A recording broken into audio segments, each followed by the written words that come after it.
وعباد الرحمن الذين يمشون على الأرض هونا وإذا خاطبهم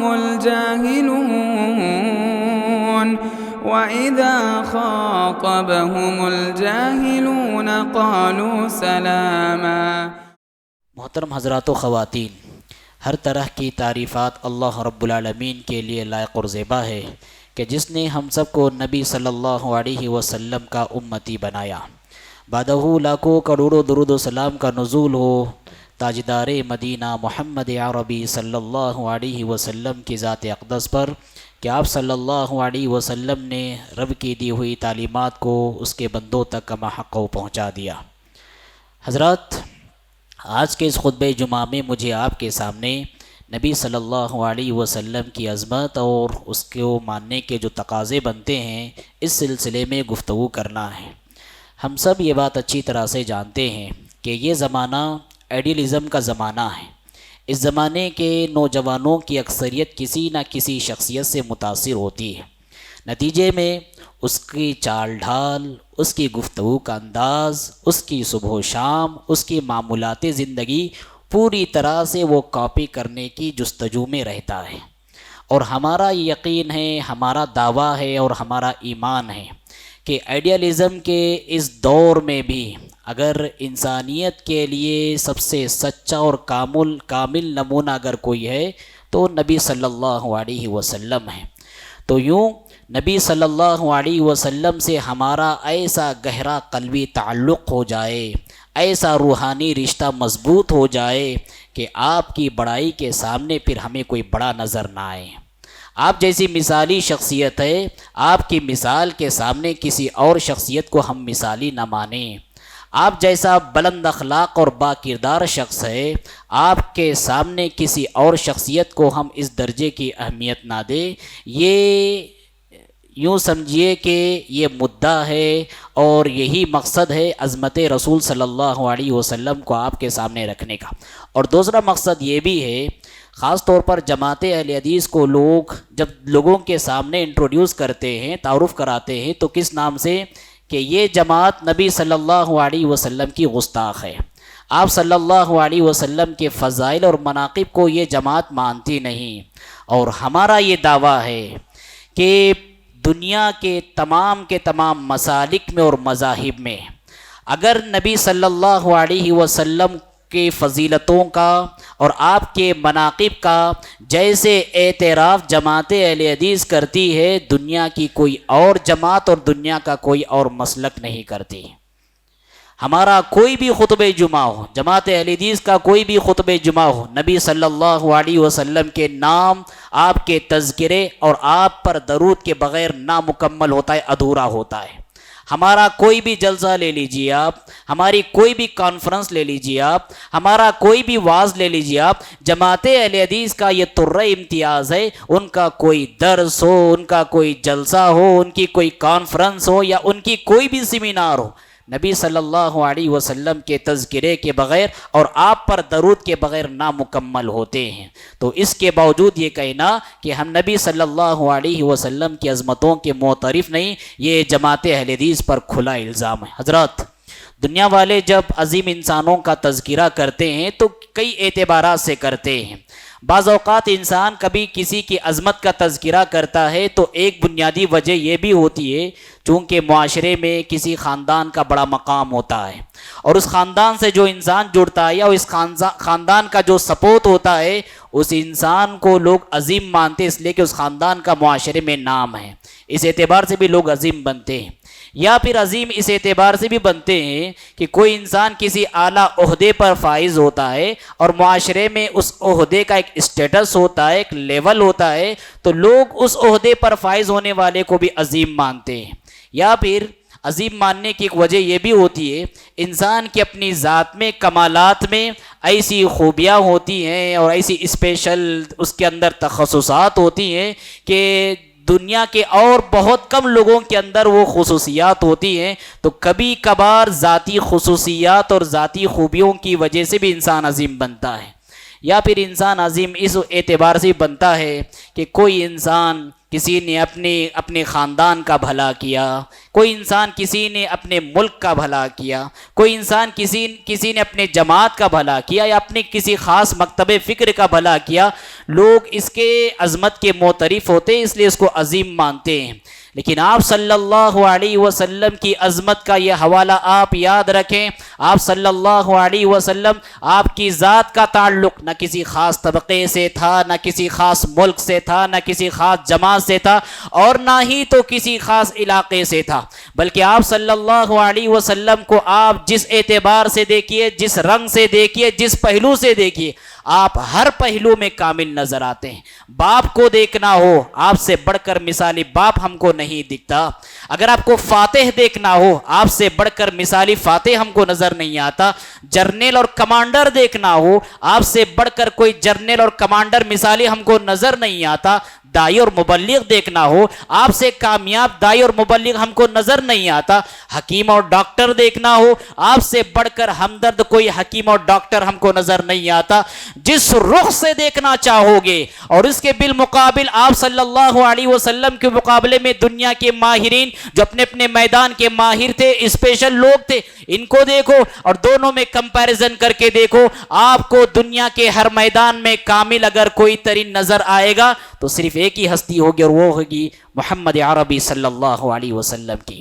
اور اس اعتبار سے بھی دیکھو، آپ نبی صلی اللہ علیہ وسلم کی عظمت کا یہ بھی حوالہ ہے کہ دنیا نے جن لوگوں کو عظیم تسلیم کیا ہے، عظیم ہیرو مانا ہے، آپ دیکھو ان لوگوں کو مانا ہے عام طور پر جو دنیا میں آئے، دنیا میں انسانیت کے حق میں انہوں نے خدمات انجام دی، خدمتیں انہوں نے لوٹائی، انسانیت کے حق میں انہوں نے فائدہ پہنچایا، اور ان کے فائدہ پہنچانے کے بعد انسان ان کو عظیم مانتے ہیں۔ اور اکثر تو ایسا ہوتا ہے دنیا میں آنے اور خدمتیں لٹانے اور وفات پانے کے بعد لوگوں نے عظیم مانتے ہیں۔ لیکن آپ صلی اللہ علیہ وسلم کی شان و عظمت پر قربان جاؤں، آپ صلی اللہ علیہ وسلم ابھی دنیا میں پیدا نہیں ہوئے، آپ دنیا میں پیدا ہونے سے پہلے دنیا میں آپ کی عظمتیں آئیں، بعد میں آپ صلی اللہ علیہ وسلم آئے۔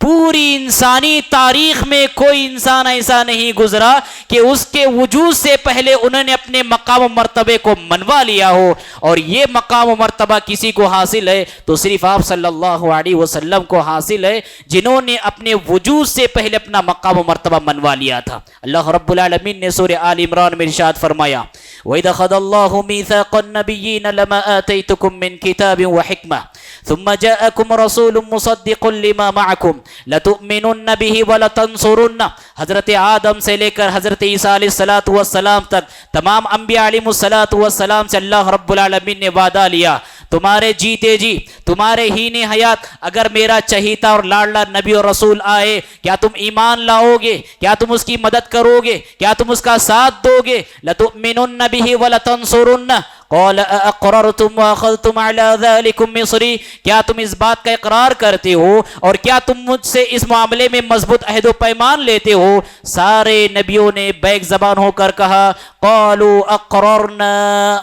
ہم سب اس بات کا اقرار کرتے ہیں کہ تیرا جو پیارا نبی ہے، تیرا جو چہیتا نبی ہے، ہمارے ہی نے حیات آئے گا، ہم اس کی مدد کریں گے، اس کا ساتھ دیں گے، اس پر ایمان لائیں گے۔ سبحان اللہ۔ آپ صلی اللہ علیہ وسلم کی عظمت کا اس سے بڑا حوالہ کیا ہو سکتا ہے؟ آپ کے وجود سے پہلے ہی آپ کی فضیلتیں، آپ کی منقبتیں اور آپ کی شان دنیا میں آ گئی تھی۔ اور حضرات، نبی صلی اللہ علیہ وسلم امی تھے، الذین یتبعون الرسول النبی الامی، آپ امی تھے، اور امی کا مطلب ہوتا ہے وہ شخص جس کو پڑھنا اور لکھنا نہیں آتا۔ لیکن قربان جاؤں آپ صلی اللہ علیہ وسلم کی اس امیت پر کہ آپ گرچہ لکھنا پڑھنا نہیں جانتے تھے، لیکن آپ لکھنا پڑھنا نہ جاننے کے باوجود ایسا سبق انسانیت کو سکھایا، ایسا درس دیا، ایسا سمجھایا، ایسا پڑھایا کہ دنیا کی سب سے تعلیم یافتہ جماعت اگر کوئی تھی تو آپ کی جماعت حضرات صحابہ تھی۔ دنیا کی سب سے بڑی تہذیب یافتہ جماعت اگر کوئی تھی حضرات صحابہ تھی۔ امی کا لقب لے کر آنے کے باوجود ایسا پڑھایا، ایسا لکھایا کہ وہ لوگ جو پہلے رہن کا طریقہ نہیں جانتے تھے، رہنے سہنے کا سلیقہ نہیں جانتے تھے، جو تہذیب و تمدن سے بالکل نہ آشنا تھے، لیکن آپ صلی اللہ علیہ وسلم امی کا لقب لے کر آنے کے باوجود ایسے سوارا، ایسے پڑھایا، ایسے نکھارا کہ یہ دنیا کی سب سے بڑی قائد اور حکمران جماعت بن گئی۔ درفشانی نے تیرے قطروں کو دریا کر دیا۔ درفشانی کہتے ہیں علم و بصیرت کی موتی بکھیرنے کو۔ درفشانی نے تیرے قطروں کو دریا بنا دیا، دل کو سوار دیا، آنکھوں کو بینا کر دیا، خود جو نہ تھے راہ رو پر اوروں کے ہادی بن گئے۔ کیا نظر تھی کہ جس نے مردوں کو مسیحا کر دیا۔ بالکل آپ صلی اللہ علیہ وسلم کی عظمت کا یہ پہلو آپ یاد رکھیں کہ سبحان اللہ، امی کا لقب لے کر آنے کے باوجود، اور یہ صرف اس زمانے کے ساتھ نہیں،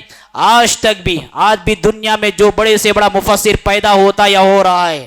دنیا کا بڑے سے بڑا فقیہ ہو، دنیا کا بڑے سے بڑا مفسر ہو، اپنی جگہ بڑا محدث ہو، اپنے بڑا سے بڑا مفکر کیوں نہ ہو، یا اپنی جگہ بڑے سے بڑا دکتور کیوں نہ ہو، وہ آپ صلی اللہ علیہ وسلم کے علم و خزانے کا محتاج ہے۔ آپ صلی اللہ علیہ وسلم کے علم و خزانے کی گہرائی تک بھی نہیں پہنچ پا رہا ہے۔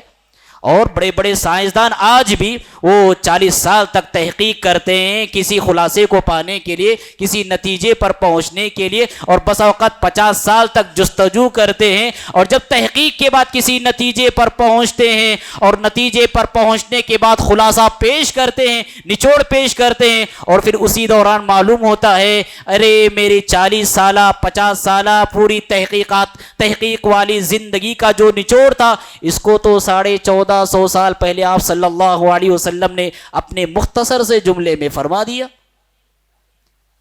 نتیجے میں مسلمان ہو جاتے ہیں۔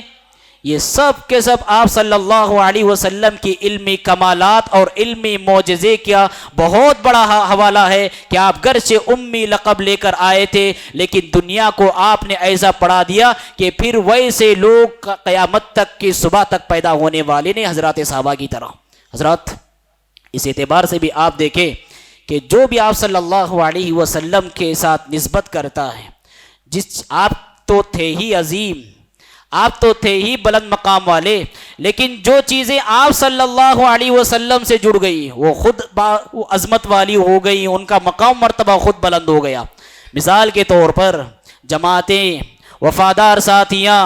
صحابہ، بہت سارے نبیوں کو ملے، لیکن آپ صلی اللہ علیہ وسلم کے جو صحابہ تھے، ان کا جو مقام و مرتبہ تھا، نہ ان سے پہلے کسی جماعت کو ایسا مقام و مرتبہ ملا، اور نہ ہی تو ان کے بعد کسی اور جماعت کو مقام و مرتبہ ملنے والا ہے۔ دنیا میں عورتیں بہت آئیں، لیکن آپ صلی اللہ علیہ وسلم کی بیوی کا شرف حاصل ہونا جس کو حاصل ہو گیا، اس عورت کی تقدیر ہی بدل گئی۔ دنیا میں نوازے، دنیا میں نوجوانان بہت، لیکن آپ صلی اللہ علیہ وسلم کا جسے نوازا ہونے کا شرف حاصل ہو گیا، اس کی تقدیر کے کیا کہنے، سیدہ شباب اہل الجنہ، جنتی نوجوانوں کے سردار قرار پائے۔ دنیا میں شہر بہت، لیکن آپ صلی اللہ علیہ وسلم کے 2 شہر مکہ اور مدینہ دنیا کے سارے شہروں پر فضیلت رکھتے ہیں۔ دنیا میں جماعتیں، امتیں بہت آئیں، لیکن آپ صلی اللہ علیہ وسلم کی امت کا جو مقام و مرتبہ ہے، دنیا میں کسی نبی کی امت کو مقام و مرتبہ حاصل نہیں۔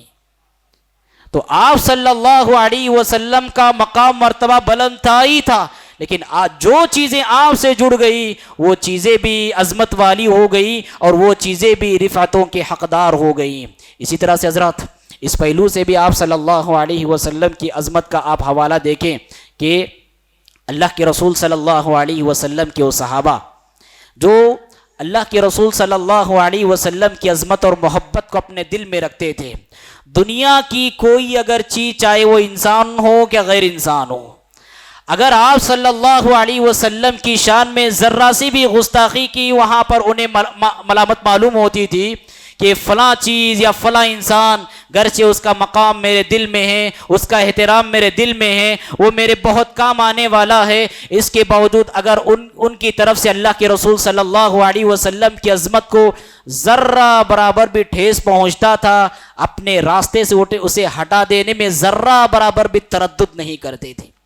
سید ابو داؤد کا ایک واقعہ ہے، ایک نابینا صحابی جن کا نام بھی معلوم نہیں، گمنام صحابی، نابینا تھے، اور ان کی ماتحتی میں ایک لونڈی تھی، اور لونڈی کیا تھی؟ یہودیہ تھی، رہ رہ کر اللہ کے رسول صلی اللہ علیہ وسلم کی شان میں گستاخیاں کرتی تھی، آپ صلی اللہ علیہ وسلم کی ذات پر کیچڑ اچھالا کرتی تھی۔ یہ نابینا صحابی اسے ہر بار سمجھاتے ہیں، اسے ہر بار منع کرتے ہیں، اسے ہر بار روکتے ہیں، لیکن رکنے کا نام نہیں۔ ایک شام اس نے اللہ کے رسول صلی اللہ علیہ وسلم کی شان میں گستاخی کی، اور اس صحابی کو بڑا غصہ آیا، تھے نابینا، ٹٹول کر ہتھیار لیا اپنے ہاتھ میں، اور سوتا ہوا پایا تو سیدھا پیٹ میں بھونک دیا اور اپنے وجود کو اس ہتھیار پر ڈال دیا، یوں ہمیشہ کی نیند اس کو سلا دیا۔ صبح جب ہوئی تو یہ خبر جنگل کی آگ کی طرح مدینہ کے معاشرے میں پھیل گئی۔ آپ صلی اللہ علیہ وسلم نے پوچھا، کون ہے وہ شخص جس نے رات ایک خاتون کا قتل کیا اور فوراً میرے سامنے حاضر ہو جائے؟ تمام صحابہ پر سناٹا جاری تھا۔ دوبارہ اللہ کے رسول صلی اللہ علیہ وسلم نے کہا، کون ہے فوراً حاضر ہو جائے۔ یہ نابینا صحابی اٹھتے ہیں اور لوگوں کو ہٹا ہٹا کر آپ صلی اللہ علیہ وسلم کے قدموں میں آ کر بیٹھتے ہیں۔ آپ صلی اللہ علیہ وسلم پوچھتے ہیں، بتاؤ تم نے کیوں کیا؟ وہ کہتے ہیں، اللہ کے رسول یہ میری لونڈی تھی۔ اور سنیے صحابی کیا کہتے ہیں، صحابی کہتے ہیں، اللہ کے رسول یہ لونڈی تھی لیکن مجھ پر بہت زیادہ مہربان تھی، میری بہت زیادہ خدمت کرتی تھی، اور اس سے مجھے 2 بچے بھی تھے۔ بچے کیا تھے؟ مثل اللؤلؤتین، وہ بچے کیا؟ وہ ہیرے تھے، ہیرے۔ لیکن اللہ کے رسول صلی اللہ علیہ وسلم مسئلہ یہ تھا، جب بھی بات کرتی تھی آپ کی شان میں گستاخی کرتی تھی، اور میرے دل میں آپ کا جو مقام و مرتبہ ہے دنیا میں کسی اور کا مقام و مرتبہ نہیں۔ ایک شام میں آپ کی گستاخی کو برداشت نہیں کر پایا، نتیجے میں ہتھیار لے کر اسے ہمیشہ کے نیند سلا دیا۔ آپ صلی اللہ علیہ وسلم نے فرمایا، ان دمہا حدر، ان دمہا حدر، اس کا خون رائگاں ہے، اس کا خون ضائع ہے، اس کے خون کے بدلہ لینے کی ضرورت نہیں۔ کیوں؟ اس لیے کہ آپ صلی اللہ علیہ وسلم کی شان میں گستاخی محض ایک شخصیت کی شان میں گستاخی نہیں، پوری انسانیت کی شان میں مجرم گستاخی ہے، اور پوری انسانیت کی توہین ہے۔ اس لیے کہ اللہ کے رسول صلی اللہ علیہ وسلم سارے انسانوں کے نبی ہیں، صرف مسلمانوں کے نہیں، اور صرف جماعت اہل حدیث کے نہیں، بلکہ سارے انسانوں، چاہے مسلمان ہو کہ غیر مسلم ہو، سارے انسانوں کے اللہ کے رسول صلی اللہ علیہ وسلم نبی و رسول ہے۔ اور جو آپ کا پیغام ہے وہ صرف مسلمان قوم کے لیے نہیں بلکہ ساری قوموں کے لیے آپ صلی اللہ علیہ وسلم کا پیغام ہے۔ جو آپ کی عظمت پر ٹھیس پہنچائے گا، جو آپ کے شان میں گستاخی کرے گا، آپ کے اعتبار کو ختم کرنے کی کوشش کرے گا، نتیجے میں آپ کا اعتبار ختم ہوگا تو آپ کی لائی ہوئی تعلیمات کا اعتبار بھی ختم ہو جائے گا، آپ کی حدیثوں کی اہمیت گھٹ جائے گی، آپ کے لائے ہوئے پیغام کی اہمیت ختم ہو جائے گی۔ اس لیے آپ صلی اللہ علیہ وسلم نے فرمایا، اس کا خون ضائع ہے، اس کا خون ضائع ہے، اس کا خون برباد ہے۔ لہٰذا بھائیو یہ بات یاد رکھو کہ اللہ کے رسول صلی اللہ علیہ وسلم کی شان میں گستاخی اور انسانوں کی شان میں گستاخی کی طرح نہیں، بلکہ آپ صلی اللہ علیہ وسلم کی شان میں گستاخی پوری انسانیت کے حق میں ایسا انسان جرم کر رہا ہے۔ لیکن اس کا یہ مطلب نہیں کہ ہم اپنے طور پر اپنے قانون کو ہاتھ میں لے کر جو بھی انسان اللہ کے رسول کی شان میں گستاخی کرے گا اس کو ہم قتل کریں گے، اس کا مرڈر کریں گے، ایسا بھی ہم نہیں کریں گے۔ ہاں، جہاں اسلامی عدالتیں ہوگی، جج ہوگے، وہاں فیصلے ہوں گے، ان کا یہ اختیار ہوگا۔ تو یہ واقعہ ہم سب کو بتلاتا ہے صحابہ اکرام نے اپنے چہیتے لوگوں کا بھی قتل کیا، مرڈر کیا، اگر اللہ کے رسول صلی اللہ علیہ وسلم کی شان میں ان کی زبانیں گستاخیاں کر رہی تھی۔ اب اس واقعے سے اندازہ لگائیں اللہ کے رسول صلی اللہ علیہ وسلم کی عظمت کا کتنا عظیم پہلو تھا صحابہ کرام کے دلوں میں۔ اسی طرح سے حضرات، دنیا والے جب عظیم انسان کے تذکرے کرتے ہیں تو آپ دیکھیں عموماً انسان اسی کے تذکرے کرتا ہے جس کو چاہتا ہے، یا پھر کسی خاص قوم ہو تو انسان اس اپنے خاص قوم کے لوگوں کے عظیم لوگوں کے تذکرے کرتے ہیں۔ لیکن آپ صلی اللہ علیہ وسلم کا یہ مقام مرتبہ، جہاں آپ صلی اللہ علیہ وسلم کی عظمتوں کے معترف اپنے ہوئے، وہیں پر بہت سارے غیر مسلم بھی آپ صلی اللہ علیہ وسلم کی عظمتوں کے انہوں نے اعتراف کیے۔ ایک کافر رہتے ہوئے بھی آپ صلی اللہ علیہ وسلم کی عظمتوں کا اعتراف اس نے کیا، ہندو رہتے ہوئے بھی آپ صلی اللہ علیہ وسلم کی عظمتوں کا اس نے اعتراف کیا، ایک غیر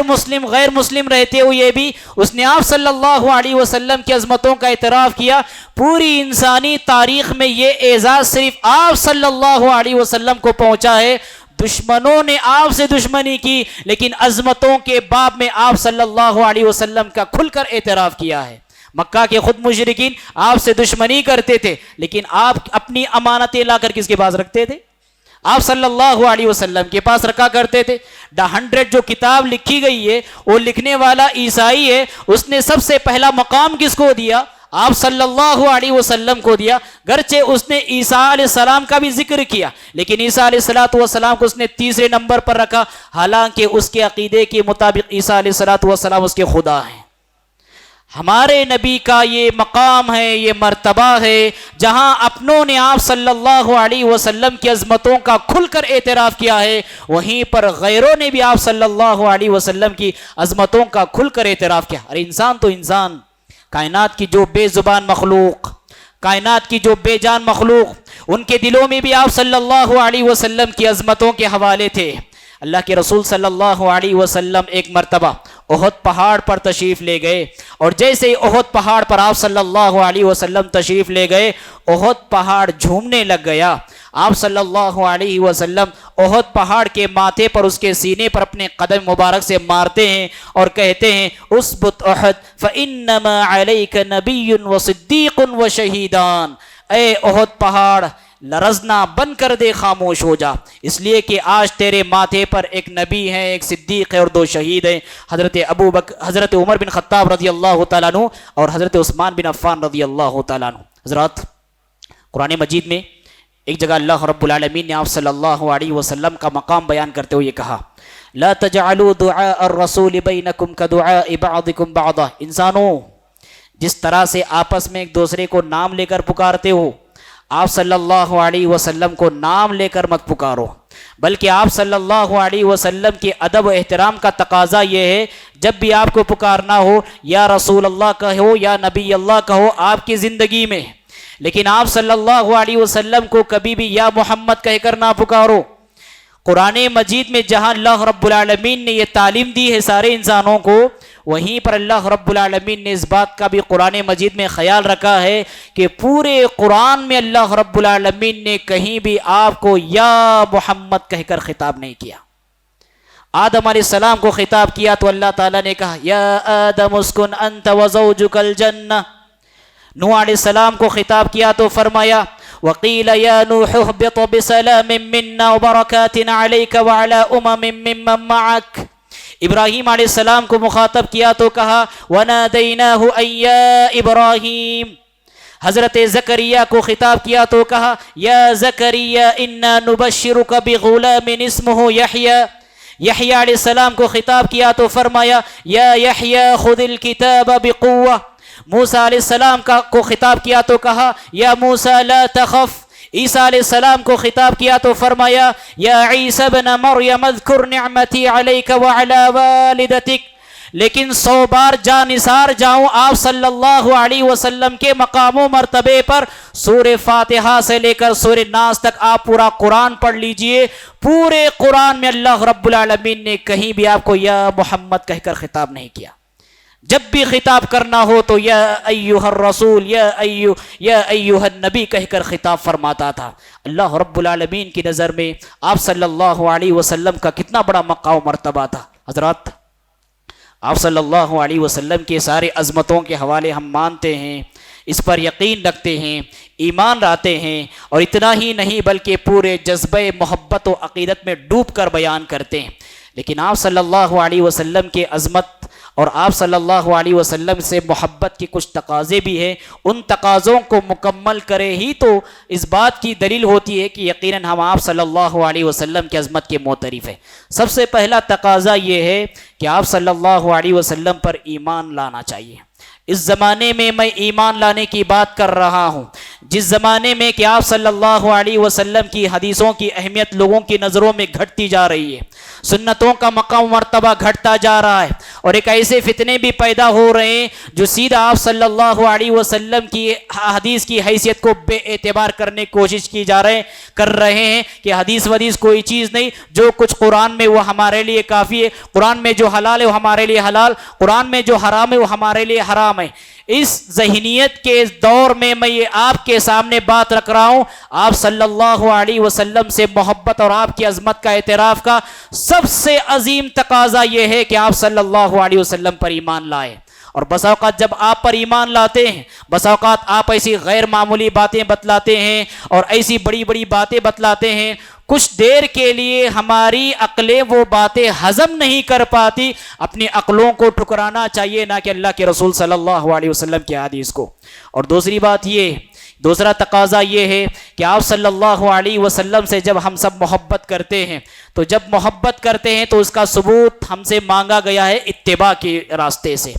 اللہ کے رسول صلی اللہ علیہ وسلم کی اتباع، آپ کا متبع، آپ کا فرما بردار، یہ طے کرتا ہے کہ آپ اللہ کے رسول صلی اللہ علیہ وسلم سے کتنی محبت کرنے والے ہیں۔ ابھی جو ربیع الاول کا مہینہ چل رہا ہے، اس میں اللہ کے رسول صلی اللہ علیہ وسلم کی تعلیمات اور آپ کی سنتوں سے کیسا انحراف کیا جاتا ہے اور کیسی پامال کی جاتی ہے، جو جلسے جلوس ہوتے ہیں، جو ہنگامہ آرائیاں کی جاتی ہیں اور جو شور و غل کے ذریعے تماشا مچایا جاتا ہے۔ آپ دیکھیں، آپ نے فرمایا اماطۃ الاذى عن الطریق صدقہ، راستے سے تکلیف دہ چیزوں کو ہٹانا یہ صدقہ ہے، یہ آپ کی سنت ہے، یہ آپ کا طریقہ ہے، اور یہ آپ کی اتباع ہے۔ لیکن اس کے بالمخالف کتنے لوگ ایسے جو جلسے جلوس کے ذریعے اور جو ریالیوں کے ذریعے پوری ٹریفک کا بہاؤ جام کر دیتے ہیں، ہر ایک کو اذیت اور تکلیف سے دوچار کر دیتے ہیں۔ کیا اللہ کے رسول صلی اللہ علیہ وسلم سے محبت کا انداز ہے؟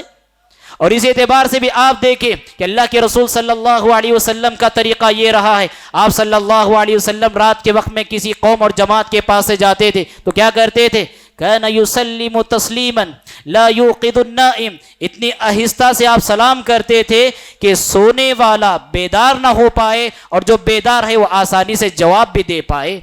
اللہ کے رسول کی سنت اور آپ کا طریقہ۔ لیکن اس کے بالمقابل ربیع الاول کی اس مناسبت پر آپ دیکھیے، جو ڈی جے بجائے جاتے ہیں، جو گانے بنائے جاتے ہیں، جو قوالیاں گائی جاتی ہیں، جو نعتوں کے دھمال ہوتے ہیں، پورے محلے کو تکلیف اور اذیت میں مبتلا کر کے چھوڑ دیا جاتا ہے۔ جلسہ یہاں ہوتا ہے اور 2 کلومیٹر دور تک ان کے اسپیکرز ہوتے ہیں جو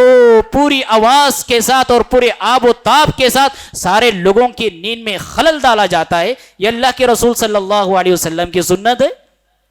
قرآن پڑھتے ہوئے آپ صلی اللہ علیہ وسلم نے فرمایا فَلَا يُؤْذِيَنَّ بَعْضُكُمْ عَلَى بَعْضٍ فِي الْقِرَاءَةِ، اے میرے صحابہ، قرآن پڑھتے ہوئے بھی آپس میں ایک دوسرے کو تکلیف نہ دو۔ قرآن زور سے پڑھنے کے بارے میں یہ اللہ کے رسول کی تعلیم، اور دوسری طرف اللہ کے رسول کی محبت پر کیے جانے والے تماشا دیکھ لیجئے۔ یہ اللہ کے رسول کی محبت ہے، یہ اتباع آپ کی، یہ تو اللہ کے رسول صلی اللہ علیہ وسلم کی شان میں سراسر گستاخی ہے۔ یہ محبت نہیں، اللہ کے رسول سے دشمنی ہے یہ۔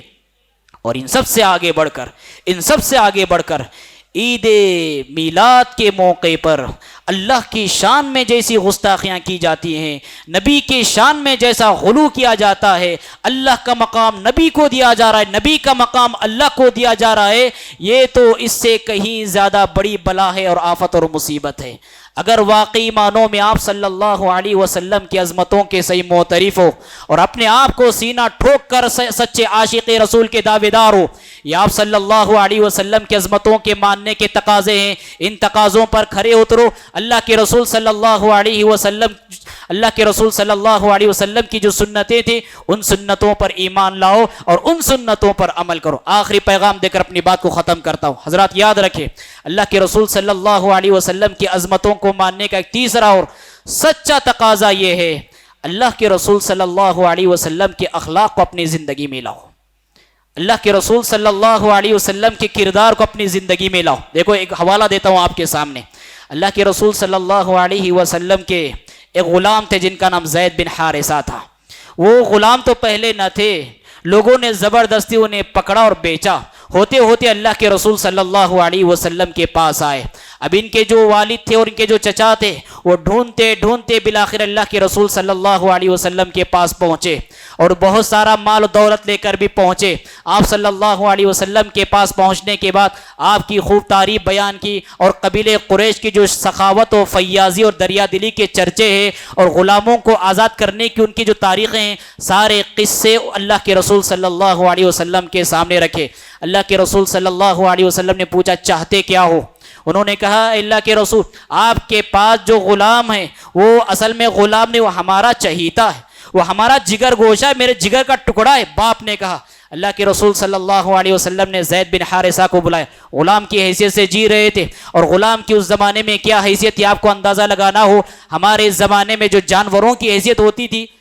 ہمارے زمانے میں جو جانوروں کا مقام ہے، اس زمانے میں غلاموں کا مقام مرتبہ تھا۔ اللہ کے رسول صلی اللہ علیہ وسلم نے زید بن حارثہ کو بلایا اور کہا کہ دیکھو یہ کون ہے، پہچانتے ہو؟ زید بن حارثہ نے کہا اللہ کے رسول اچھی طرح سے پہچانتا ہوں، یہ میرے والد اور یہ میرے چچا ہے۔ حضرت زید بن حارثہ کو اللہ کے رسول صلی اللہ علیہ وسلم نے اختیار دیا، چاہو تو اپنے والد کے ساتھ تم اپنے گھر جا سکتے ہو، یا چاہو تو تم میرے ساتھ بھی رہ سکتے ہو، جس طرح سے مجھے تم نے اب تک پایا ہے آگے بھی ویسے ہی مجھے پاؤ گے۔ حضرت زید بن حارثہ غلام کی حیثیت سے آزادی کا مقام ہے،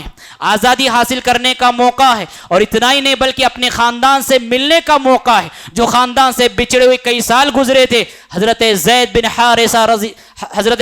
حارثہ رضی اللہ تعالیٰ عنہ نے ادنا سا تأمل کیے بغیر انہوں نے کہا اے اللہ کے رسول میں آپ کو چنتا ہوں، آپ کی صحبت کو چاہتا ہوں۔ یہ مقام اگر آپ کو یہ واقعہ سمجھ میں نہ آئے تو محض آپ اپنے ماتحتوں کے ساتھ دیکھ لیجئے، آپ اپنے ماتحتوں کے ساتھ کیسا سلوک کرتے ہیں، اس کے بعد اللہ کے رسول صلی اللہ علیہ وسلم کا اپنے ماتحتوں کے ساتھ سلوک کرنے کا جو کمال تھا اس کو دیکھ لیجئے، آپ کو اندازہ ہو جائے گا واقعی کیسے کمال کے اخلاق تھے آپ صلی اللہ علیہ وسلم کے۔ یہ اخلاق کی تعلیمات میرے پاس بھی ہونا چاہیے، آپ کے پاس بھی ہونا چاہیے، اور دنیا بھر کے سارے انسانوں کے پاس ہونا چاہیے، تب جا کر دنیا مانے گی کہ واقعی نبی صلی اللہ علیہ وسلم ساری انسانیت کا نبی تھا، سچا نبی تھا، ہمدرد نبی تھا، انسانیت کا سب سے عظیم محسن تھا، انسانیت کا سب سے بڑا خیر خواہ تھا۔ میں اللہ رب العالمین سے دعا کرتا ہوں باراللہ ہم سب کو آپ صلی اللہ علیہ وسلم پر ویسا ایمان رکھنے والا بنائے جیسے کہ ایمان رکھنے کا حق ہے، آپ صلی اللہ علیہ وسلم کی سنتوں پر عمل پیرا ہونے والا بنائے، ہر طرح کی بدعت و خرافات سے ہم سب کی حفاظت فرمائے، آپ صلی اللہ علیہ وسلم کے اخلاقی تعلیمات پر ہم سب کو عمل پیرا ہونے کی سعادت بخشے۔ اقول قولی ھذا واستغفر اللہ لی ولکم ولسائر المسلمین فاستغفروہ انہ ھو الغفور الرحیم۔